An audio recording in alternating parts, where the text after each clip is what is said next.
지난 주 중에 가장 중요했었던 뉴스는 아마 경남 창녕에서 있었던 우리 9살 여자아이의 학대 사건이었을 것입니다.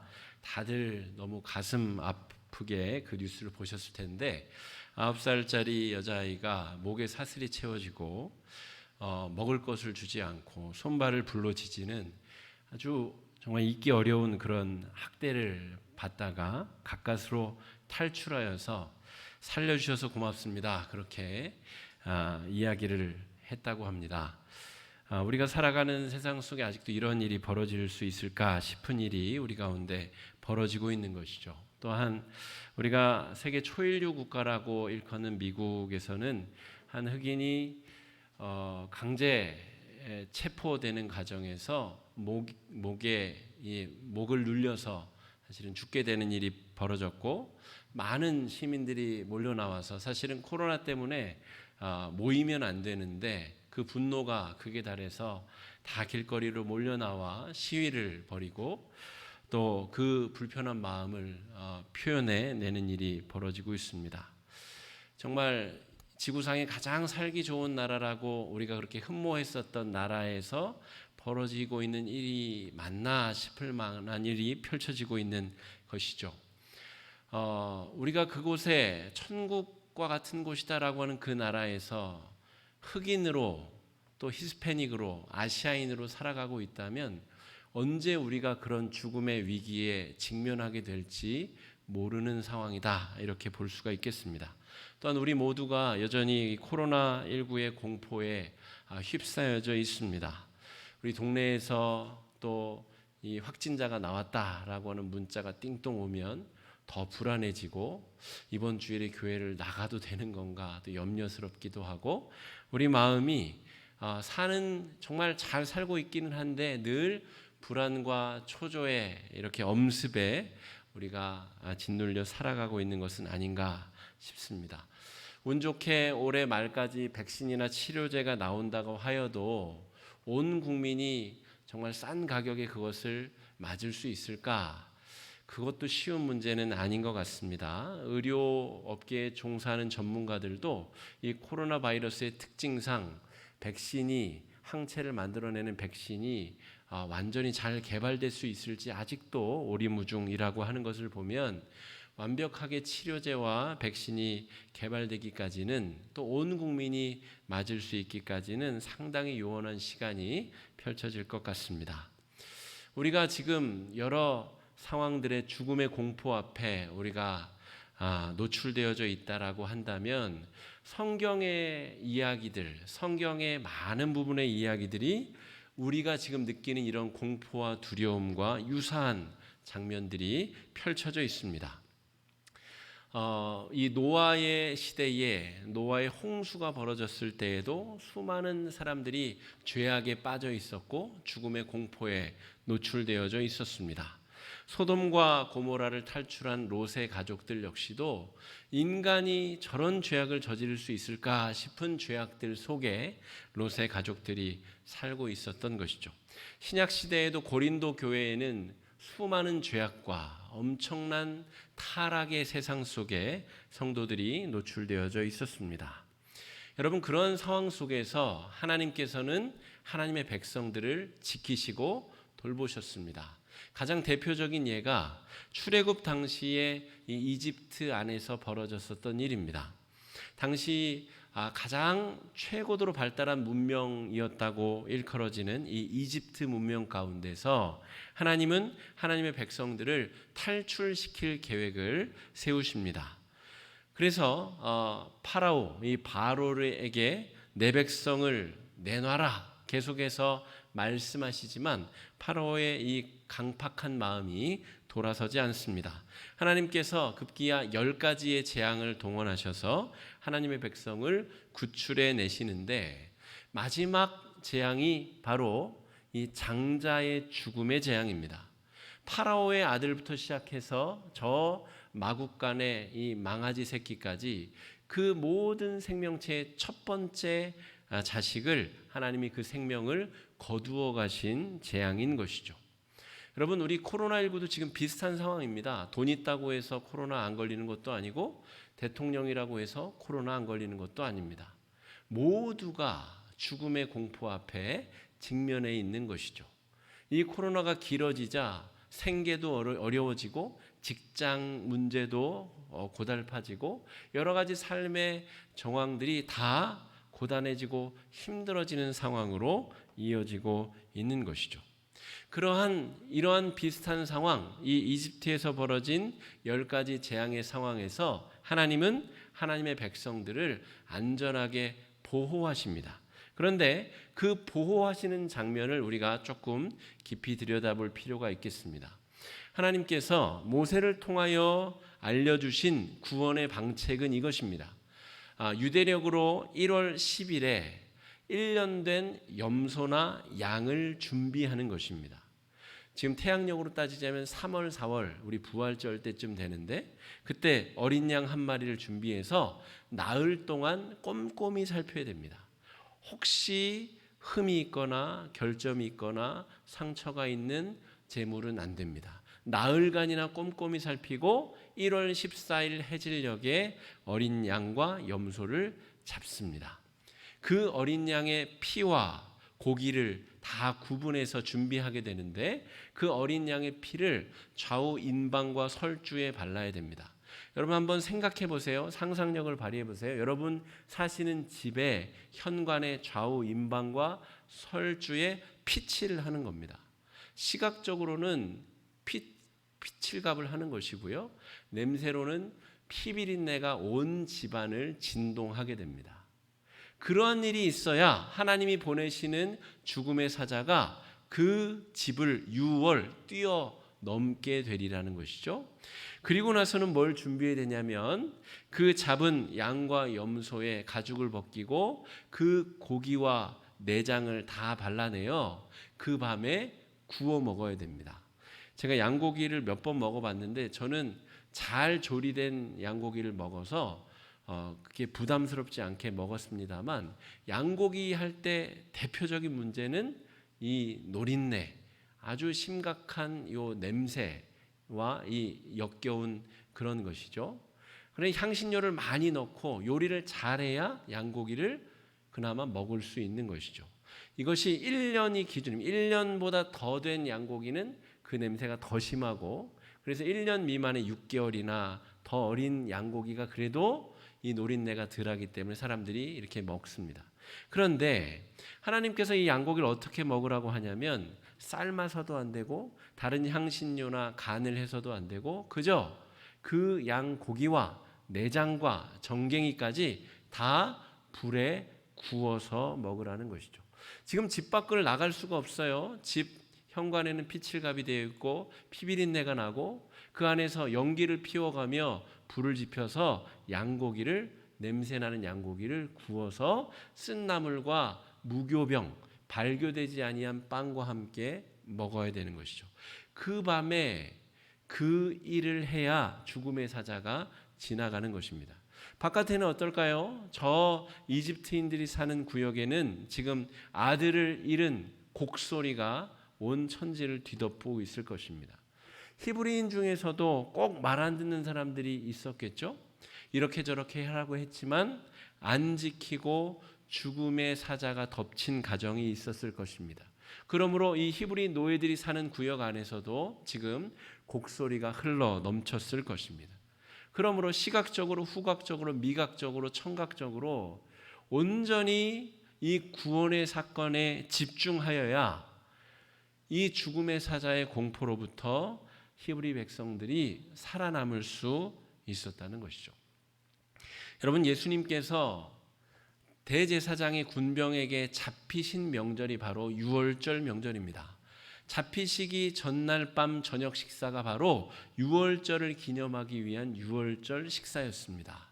그리고 흠없이 대속의 제물로 십자가에 달리신 예수님이 완벽하게 이 유월절 제사에 사용되는 양과 정확하게 일치합니다. 예수님께서는 이 죽음으로 가득 찬 세상 속에 성도들을 구원하시기 위하여 이 땅 가운데 오신 분이십니다. 오늘 말씀 마태복음 9장 35절 말씀 한번 읽어보겠습니다. 9장 35절입니다. 예수께서 모든 도시와 마을에 두루 다니사 그들의 회당에서 가르치시며 천국 복음을 전파하시며 모든 병과 모든 약한 것을 고치시니라. 예수님께서 죽음 가운데 있는 우리를 구원하시기 위하여 무슨 일을 하셨는가? 모든 도시와 마을을 두루 다니시며 사람들을 만나시고 가르치시며 천국 복음을 전파하시고 모든 병든 것과 모든 약한 것들을 고치셨다라고 하는 것입니다. 이것이 하나님이 어떤 분이신가에 대한 정확한 정체성입니다. 지난주에 우리가 시편 8편 말씀 하나님은 어떤 분이신가를 주제로 묵상하였는데 하나님이 바로 이런 분이십니다. 사랑으로 완전히 똘똘 뭉치신 존재, 사랑으로 이 문제를 해결하기 원하시는 전능하신 창조주, 그게 하나님의 정체성이시자 하나님이 우리를 사랑하시는 방법이다 하는 것이죠. 하나님이 사람을 창조하셨는데 그 사람들이 죄악을 짓고 하나님으로부터 떠나서 계속 도망하려 한다면 분노가 일어나고 그들에게 진노의 불꽃을 쏟아 부으셔야 되는 것이 인지상정인데 하나님은 사랑으로 인간들의 죄악을 지금 덮고 계시다는 것이죠. 사랑으로 인간의 연약함을 지금 구원하시고 회복시키려 하신다는 것입니다. 이것이 많은 사람들이 구원을 받지 못하는 이유이기도 합니다. 로마서 1, 2, 3장을 살펴보게 되면 왜 사람들이 구원의 이 밧줄을 붙들지 못하는가에 대한 이유가 써 있습니다. 1장은 이방인들의 죄악, 2장은 유대인들의 죄악. 그러므로 모든 사람들이 이 구원으로부터 점점점 멀어지게 된 이유에 대해서 로마서는 설명하고 있습니다. 이 하나님의 존재 방식, 하나님이 인간을 사랑하시는 방식이 너무나 비상식적이고 비논리적이기 때문에 그렇다는 것이죠. 이방인들의 경우는 그렇게 어리석고 멍청한 신이 어디 있느냐? 자기가 조물주인데 왜 피조물을 위해서 죽는단 말이냐? 그 신은 참으로 어리석고 미련한 신이다. 그런 신을 믿느니 차라리 나 자신을 믿겠다. 이방인들이 이 예수 그리스도의 사랑의 방법을 믿음으로 받아들이지 못했다는 것이죠. 유대인들은 정치적인 메시아가 와서 우리를 구원해 줄 줄 알았는데 이런 식의 유약하고 나약하게 십자가에 달려 죽는 메시아는 우리에게 필요 없다. 그렇게 거절하였다는 것이죠. 우리에게 구원자로 오신 이 예수님을 믿는다는 것이 그래서 쉬운 일이 아닙니다.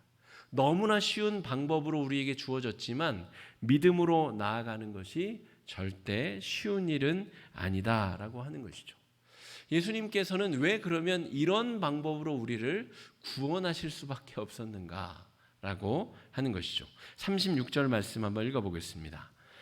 9장 36절 읽어보겠습니다. 무리를 보시고 불쌍히 여기시니 이는 그들이 목자 없는 양과 같이 고생하며 기진함이라. 죄악 가운데 방황하고 헤매고 있는 백성들을 보시고 예수님께서 불쌍히 여기셨다라고 하는 것이죠. 하나님이 그런 분이십니다. 하나님은 왜 그 모양입니까? 라고 우리 마음에 불편함이 있든 없든 상관없이 하나님은 사랑으로 그렇게 가득 찬 분이시다 하는 것이죠. 죄악으로 기진하여서 하나님께 욕을 하고 하나님을 떠나 돌, 물, 불 이런 우상들을 섬기는 우리를 보실 때에 하나님 마음이 불쌍한 마음이 드셨다라고 하는 것이죠. 여러분, 불쌍한 마음을 품는 것까지는 우리도 할 수 있습니다. 이 방송 넘기다 보면 NGO 단체들에서 이렇게 아프리카 막 굶어 죽는 아이들 영상으로 담아서 올리면 쟤들 좀 도와야 될 텐데 그런 마음이 우리도 들죠. 그런데 그 마음을 실천해서 옮기는 것은 또 다른 일입니다. 여러분, 자기 소득의 1%, 0.5%, 한 달에 10,000원, 20,000원, 30,000원 저 한 번도 본 적이 없는 저 아프리카의 아이들에게 보내는 일이 그런 성도님들 많이 계시겠지만 실제로는 쉽지가 않습니다. 선교원금 내가 100만 원, 200만 원 내가 모아서 우리 교회에서 아울리치 갑시다 해서 시간 내고 돈 모아서 그곳에 가서 직접 그 아이들을 만나고 사랑해 주는 것은 더더군다나 어렵습니다. 긍휼의 마음을 가질 수는 있으나 그것을 실제 실천으로 옮기는 것은 이만저만 어려운 일이 아니라는 것이죠. 그런데 예수님은 우리를 구원하시기 위하여 인간의 몸을 입고 이 땅에 오셔서 온갖 모욕과 수치를 당함으로 우리를 위해 대속의 죽음으로 죽으셨다는 것이죠. 그 하나님의 사랑을 우리가 어떻게 이해하고 감당하고 어떻게 받아들일 수가 있겠습니까? 그래서 예수님을 믿는 것이 참 쉬운 일이면서도 그 구원을 나의 것으로 받아들이는 것은 쉽지 않은 일입니다. 그 구원이 나의 것으로 내가 그 구원을 기쁨으로 받아들이는 것이 쉬운 일이 아니라는 것이죠. 10가지 재앙을 겪어낸 이 이집트의 파라오는 결코 하나님의 백성이 될 수 없는 것이죠. 그 기적을 경험했다면 하나님 앞에 회개하고 돌이킬 만도한데 끝끝내 추격대를 이끌고 쫓아오다가 그 어려움을 당하지 않습니까? 그러므로 예수님의 사랑을 내가 전적으로 은혜로 받아들인다는 것이 그만큼 쉬운 일이 아니다라고 하는 것입니다. 여러분, 이 큰 은혜에 우리가 초대되었다는 것이죠. 우리가 창세기 18장 말씀을 읽었는데 아브라함이 약속의 아들 이삭을 낳은 나이가 100세입니다. 그리고 사라는 10살 아래니까 오늘 하나님의 사자가 나타나서 내년 이맘때에 네가 아들을 품에 안을 것이다, 이 이야기를 들었을 때가 아브라함 99세, 사라 89세. 그래서 사라가 피식 웃었던 것이죠. 그건 말도 안 되는 소리 하시고 있네 라고 웃었다는 것이죠. 그런데 12절에 보면, 창세기 18장 12절에 보면 사라가 속으로 웃고 이르되 내가 노쇠하였고 내 주인도 늙었으니 내게 무슨 즐거움이 있으리요. 사라가 속으로 웃었다는 것이죠. 그래서 하나님의 사자가 네 아내가 웃었다라고 아브라함에게 이야기하자 사라가 저 안 웃었습니다 라고 거짓말합니다. 속으로 웃었거든요. 겉으로는 드러나지 않았을지언정 그의 마음이 하나님의 그 약속을 받드는데 거부하였다는 것입니다. 여러분, 전심으로 이 구원의 밧줄을 붙들 수 있느냐? 여러분, 교회 다닌다고 다 구원받은 것이 아닐 수도 있는 것이죠. 속으로 웃고 예수 구원의 사실을 진심으로 믿지 못하는 성도들이 있을 수 있다 하는 것입니다. 여러분, 합리적으로 불가능한 일이 벌어진다고 할 때 사라처럼 속으로 비웃게 됩니다. 예수 구원의 사건 역시 합리에서는 상당히 벗어난 일입니다. 창조주가 날 위해 죽는다. 그것을 아무 대가 없이 믿기만 하면 구원받는다. 여러분, 그 믿음을 소유한다는 것이 쉽지가 않다는 것이죠. 그래서 예수님께서 다 못 마친 그 치료자의 사역을 제자들에게 맡길 때에 수제자들을 다 대단한 사람들을 제자들로 불러들이지 않습니다. 오늘 굳이 10장 1절에서 4절 말씀을 우리가 읽은 이유는 그 제자들의 면면을 우리가 살펴보기 위함입니다. 베드로, 안드레, 야고보, 요한 그리고 더 많은 제자들은 대부분 어부들이었습니다. 무지랭이 어부들을 예수님이 제자로 부르시사 예수님이 하셨던 이 세상을 치유하는 일을 제자들에게 맡기신 것이죠. 어부들뿐만이 아니라 세리 죄인들 또한 암살을 일삼고 다니던 이 유대 분리주의자들 또 예수님을 팔아넘기는 가룟 유다까지도 부르셔서 자격 없는 자들을 부르셔서 예수님의 남은 사역을 그들에게 맡기셨다는 것이죠. 여러분, 그러므로 우리의 능력이 대단해서 이 구원을 얻게 된 것이 아니라는 것이죠.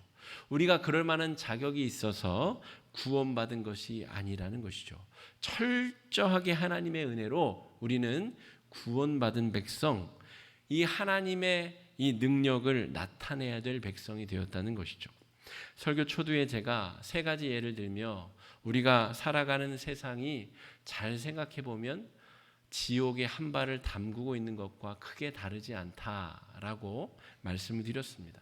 서울역에서도 어떤 여인이 길 가던 미치광이에게 맞아서 얼굴이 함몰되는 일이 펼쳐졌죠. 그리고 그 죄인은 또 법원에서 석방되는 일이 있었습니다. 우리가 살아가는 세상이 그냥 맨정신으로는 살아가기 힘든 세상을 우리가 살아가고 있는지도 모르겠습니다. 여러분, 어디에 우리의 구원의 반석을 삼고 여러분 살아갈 수 있겠습니까?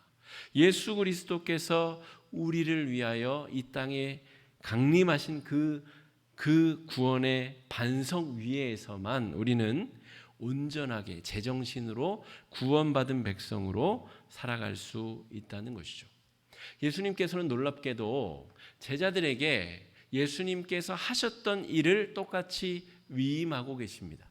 다시 똑같은 주제로 돌아갑니다. 아, 내가 능력이 있나 보다. 내가 꽤 잘났나 보다. 그래서 나한테 맡기셨나 보다. 그렇지 않다는 것이죠. 우리 안에 계신 성령께서 그 일을 행하시는 것이고 우리는 그 성령의 이끄심에 순종하며 나아가는 동역자들로 부름받은 것입니다. 여러분, 코로나19로 인해서 우리 목사님들, 목회자들이 많은 고민 가운데 빠져 있습니다. 이런 비접촉, 비대면 사회 속에 교회는 만나야 교회인데 만날 수 없는 이 상황 속에 교회는 과연 무엇인가? 교회는 어떻게 생존해야 되는가? 이런 고민들을 하고 있다는 것이죠. 제가 이 와중에 하나님께로부터 우리 교회의 방향성에 대해서 한두 가지 정도 아직 제가 깨달은 하나님께서 주신 지혜는 교회 공동체가 세상을 치유하기 위해서 구체적으로 우리 화곡중앙교회가 어떤 삶의 자세를 취해야 되는가. 첫 번째 제가 하나님께로부터 얻은 지혜는 친환경적, 생태 중심적 교회로 서야 된다 하는 것입니다. 제가 가운도 벗고 에어컨도 끄고 하자고 말씀드린 것은 이런 고민 가운데서 우리 당회 안에 또 결정하여 나온 결론입니다. 계속 이대로 살다가는 우리가 불평만 하고 이 재앙이 언제 끝나나 그렇게 탄식만 한다고 해서 끝날 일이 아니라 하나님의 백성들이 먼저 생태 중심적으로 친환경적으로 우리가 우리의 삶을 회개하지 않으면 절대로 벗어날 수 없다는 것이죠. 예수님께서 각 마을과 동네를 다니시면서 회개를 외치시고 치유하셨는데 우리가 그 역할을 감당한다는 것은 이 피조 세계를 향한 회개와 겸손의 마음을 띠지 않으면 우리의 하나님의 백성으로 구원받았다는 것은 거짓말이다 하는 것이죠. 그래서 아직 완벽한 우리가 해결책은 얻지 못했으나 하다못해 우리가 전등이라도 끄고 에어컨이라도 끄고 우리가 소비 전력을 줄이고 어떻게 하면 이 피조 세계를 덜 괴롭힐 수 있는가를 연구하는 것이 성도들이 지금 이 시점에 마땅히 해야 될 일이다라고 하는 것이죠. 또한 우리가 이 비접촉, 비대면 시대에 강제적으로 우리가 접어들어 버렸는데 성도들이 우리가 그동안 누렸었던 이 접촉의 기쁨, 만남의 기쁨들을 더 간절하고 절실하게 가져갈 필요가 있겠다 하는 것입니다. 만날 수 없어서 여러분 불평만 할 게 아니라 만나지 못하는 간절함을 가지고 서로를 위해서 간절히 중보, 기도해야 되겠습니다. 서로의 상황을 더 잘 살피고 더 깊이 살피고 마음으로 서로 돕고 기도하며 우리가 한 몸 공동체임을 더 절실하게 깨닫지 못하면 우리는 이 엄청난 비용을 지출하고도 아무것도 배운 것이 없을 수 있습니다. 이 시대를 향한 치유자의 사명을 제대로 감당하지 못하는 것이죠. 여기까지입니다. 제가 지금까지 깨달은 하늘의 음성은 여기까지고요. 계속 하나님께서 또 저에게 깨닫게 하시고 또 말씀으로 나누며 또 우리가 함께 길을 모색하게 될 줄로 믿습니다. 하나님께서 분명 우리에게 이 위기의 시대에 우리에게 해야 될 분명한 사명을 맡겨주셨다는 분명한 음성 앞에 우리가 서 있습니다. 죽음으로 신음하는 이 시대 앞에 우리는 성도로서 어떻게 살아야 되는가? 남들과 달리 우리는 어떤 자세로 우리가 삶을 이어가야 되는가? 하나님 앞에, 말씀 앞에 고민하고 또 정직하게 응답하며 서야 하겠습니다. 다가오는 한 주도 하나님이 기뻐하시는 삶으로 살아내실 수 있는 성도님들 되시기를 간절히 축복합니다. 이 시간에 말씀 의지해서 함께 기도하시겠습니다. 기도하실 때 주님, 이 죽음으로 가득 차 보이는 이 시대 속에 구원을 선포하시는 예수님을 본받아 살게 하여 달라고, 우리 삶에 말씀에 순종할 수 있는 은혜가 있게 해달라고 이 시간에 함께 기도하며 나아가겠습니다. 기도하시겠습니다.